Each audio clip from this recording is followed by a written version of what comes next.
ये डिलीट कैसे, जब तक मेरी इज्जत की धज्जियां नहीं उड़ जाएंगी, जब तक ये फोटो डिलीट कैसे कर देंगे? इतने गंदी गंदी गालियां, इतने गंदे गंदे कमेंट। ठीक है, कर लो कर लो, इस हद तक शर्म कर लो। अब क्यों नहीं आ रही अंशु? अब आ जा अंशु, कसम खाओ। तू भी कुछ कर लिया अगर अपने आप को सही प्रूफ करने के लिए, बैठ जाते हो चुपचाप के चुपचाप सब लोग। अब तुम रोक लेना, अब लीगल भी जाऊं और एस तैसी भी कर दूं तुम्हारी, जैसे तुम कर रहे हो मेरी।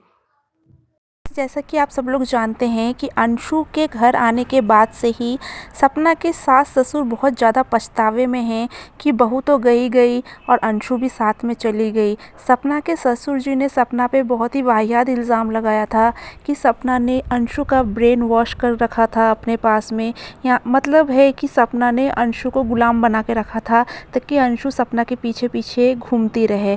जैसे कि हम जानते हैं कि अंशु और सपना का जो चैनल था स्नैपी गर्ल्स हो या रॉट हो, उसमें अंशु ही कैमरा पकड़ती थी। इस चीज़ को गलत एंगल में सपना के ससुर जी ने सबको बताया कि सपना ने ब्रेन वॉश करके अंशु को अपनी जाल में फंसा रखा था। ये चीज़ कुछ भी समझ में नहीं आता है कि यहाँ पे एक भाभी और ननंद का प्यार था, प्यार में ये ब्रेन वॉश की चीज़ कहाँ से आ गई। खैर जो भी हुआ, सपना ने इस चीज़ को बोला भी सही, बट उसके बाद अंशु अपने घर चली गई। सपना के सास ससुर जी अपने घर रहने लग गए।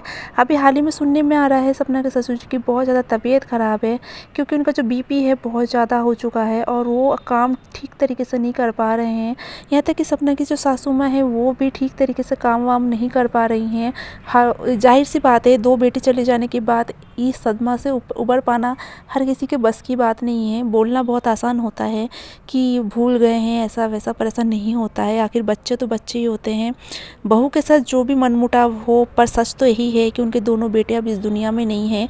इस सच्चाई को कोई भी नहीं बदल सकता और एक माँ के लिए इतना ज़्यादा दर्दनाक पल होता है ये चीज़। एक माँ का तकलीफ़ कोई भी मिटा नहीं सकता। आप लोगों को क्या लगता है, क्या मैं सही कह रही हूँ? सपना के सास ससुर अभी अंशु के घर गए हैं कुछ दिनों के लिए रहने, क्योंकि अंशु सपना के सास ससुर के बहुत ज़्यादा करीब है। अंशु ने सपना के सास ससुर को फ़ोन लगाया था कि बुआ आप अगर चाहो तो मैं हमारे पास आ जाओ।